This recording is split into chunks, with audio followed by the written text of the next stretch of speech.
See if we can. Oh, I caught it. I caught it. I never catch that. We're gonna see it. Let's try it again. I caught it again. 2. I ain't gonna do 3 for 3. I ain't gonna mess y'all. Yeah, I ain't gonna laugh at me.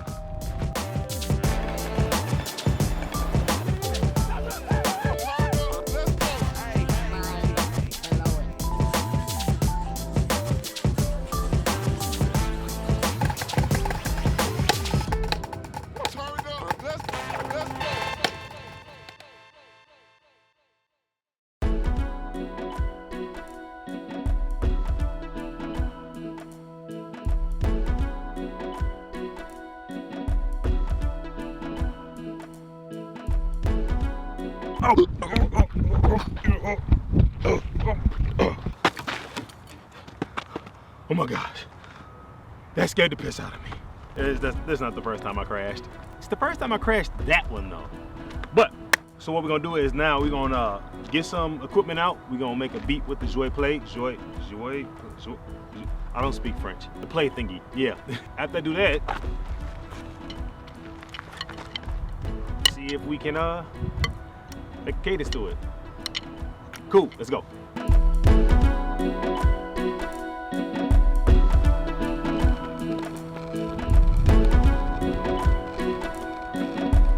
So I'm gonna let y'all know right off bat, Joué Play has not paid me jack to do this. So this is all my funds, bought it off a Kickstarter. And this is unbiased, just my opinion.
I have a problem. I have a short torso, so it's like I have long legs, but a short torso. So this part is really short. So it's kind of hard for me to play drum pad on my lap because it's like it feels like it's up here. All right, I know it's windy, so you just gotta do what we gotta do. My batteries were definitely about to die, so let's move this to the studio or in the other seat, but let's move this somewhere because we gotta finish. I'm sorry. So this is the review of the Joué Play.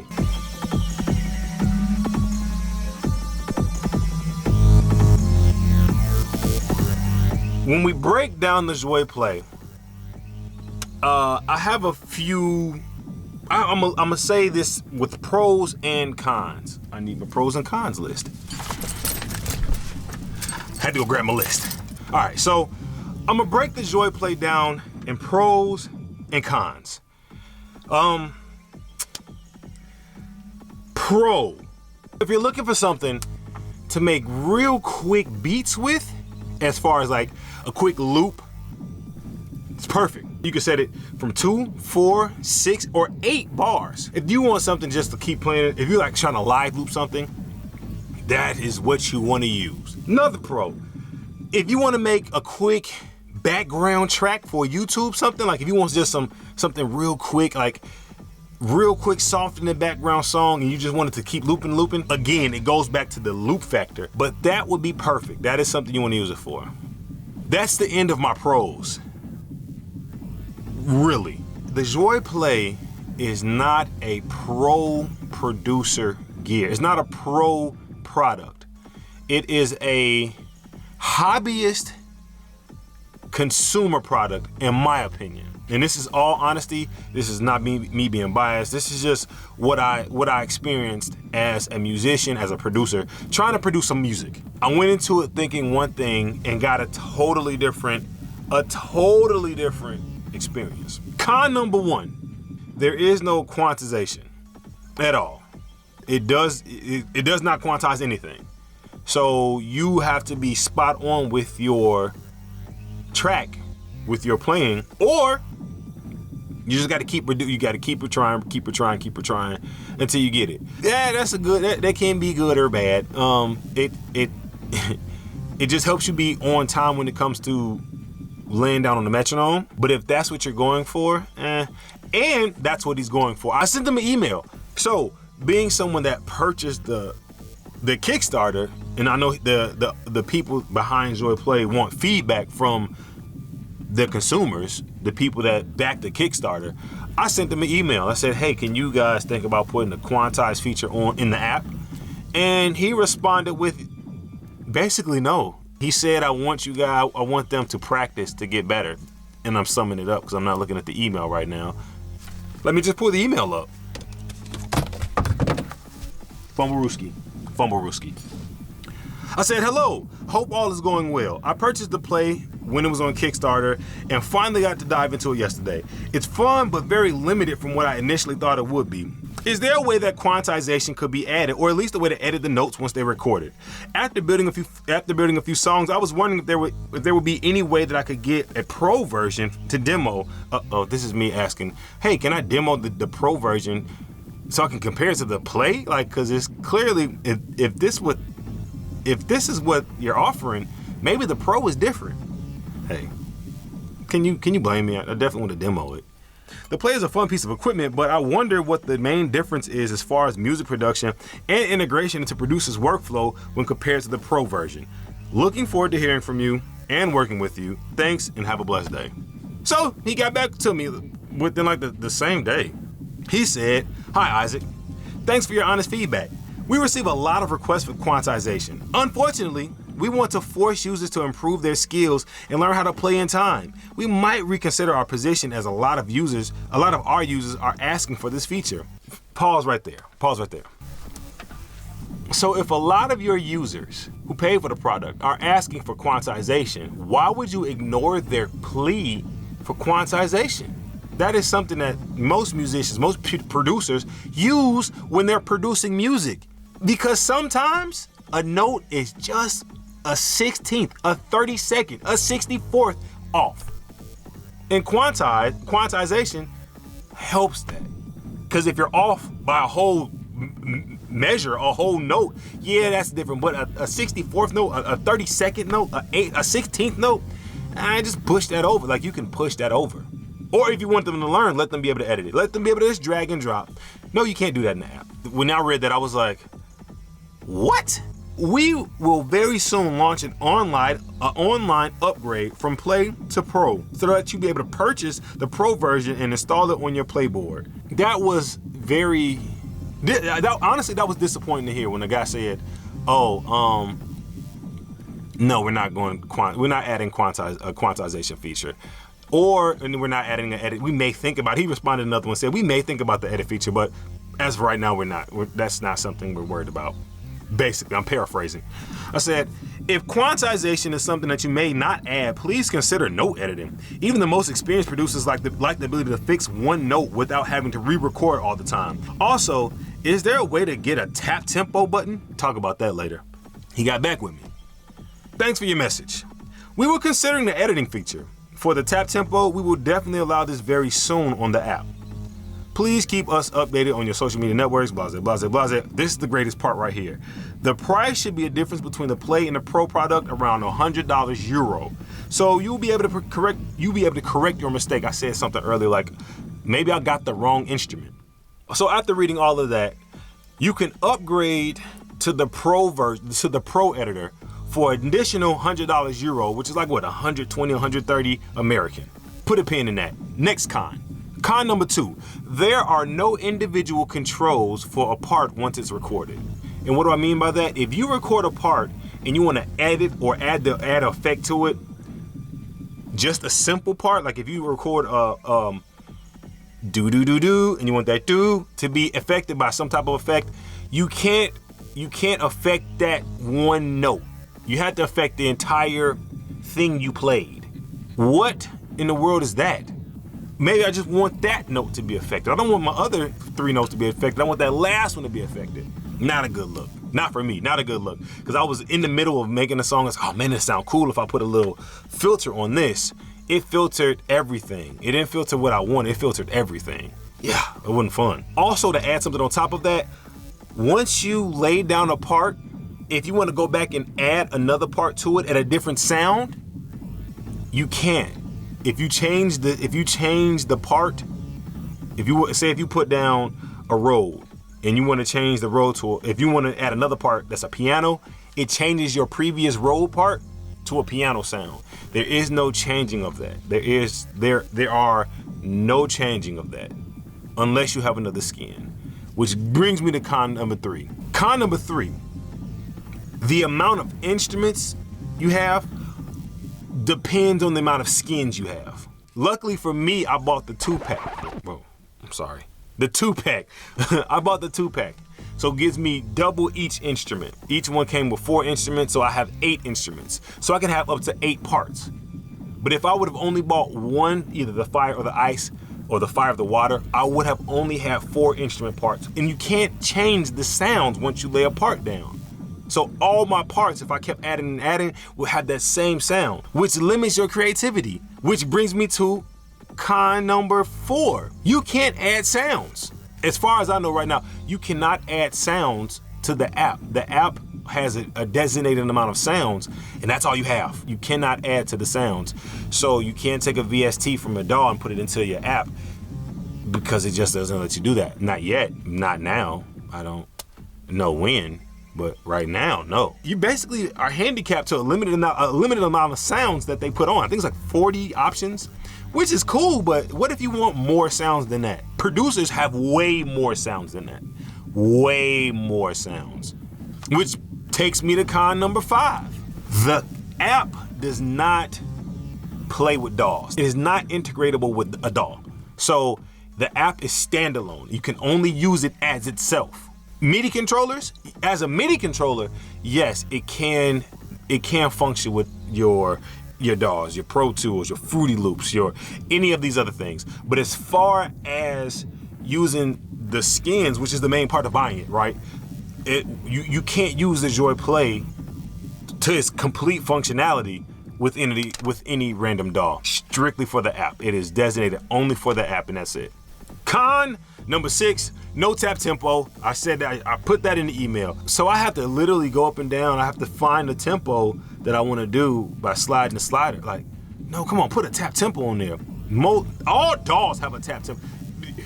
My MIDI controllers have tap tempo on it. Why won't you put it? Why wouldn't it be a tap tempo selection somewhere on there? Come on, that's simple.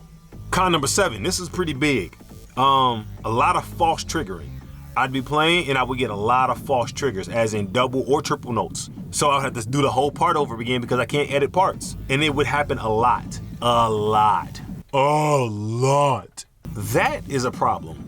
When you get false triggering and you can't edit it out and you have to do the whole part over again and it keeps false triggering, that's not good. What producer wants to do that? If you're just playing around, hey, it doesn't matter. But if you're really trying to do some serious song building, you can't have that. That's not. And the next con, it gets quite cumbersome. I talked about the ease of travel. The ease of travel. It wasn't that easy to travel with. Look at this. I'm literally looking for the skins. They're in my bag.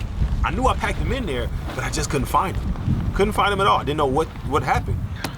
That gets kind of cumbersome to take off, take on, take off, take on. Look, this MPK Mini, keyboard, drum pad.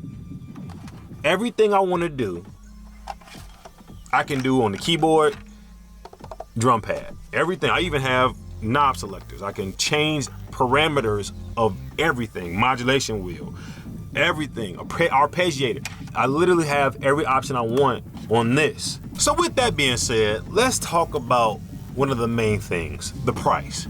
How much did I pay for the Joué Play? Well, I paid $299 euro. Well, no, I didn't pay euros. I paid American dollars. So it came out to about $360, right? With tax, was it like above 350, 360, 380, something like that. This Akai MPK Mini Mark III retails, I think, like $119. I paid $60 for it. And the Joué Play can't compare to this. The Arturia Mini Lab Mark II retails like $109. This cost me $66. There is not one MIDI controller that I own that I spent as much money as I did for that Joué Play. I am beyond disappointed in it. And the worst part about it is I won't be able to get that money back at all. I will not be able to get that money that I invested in that music equipment back.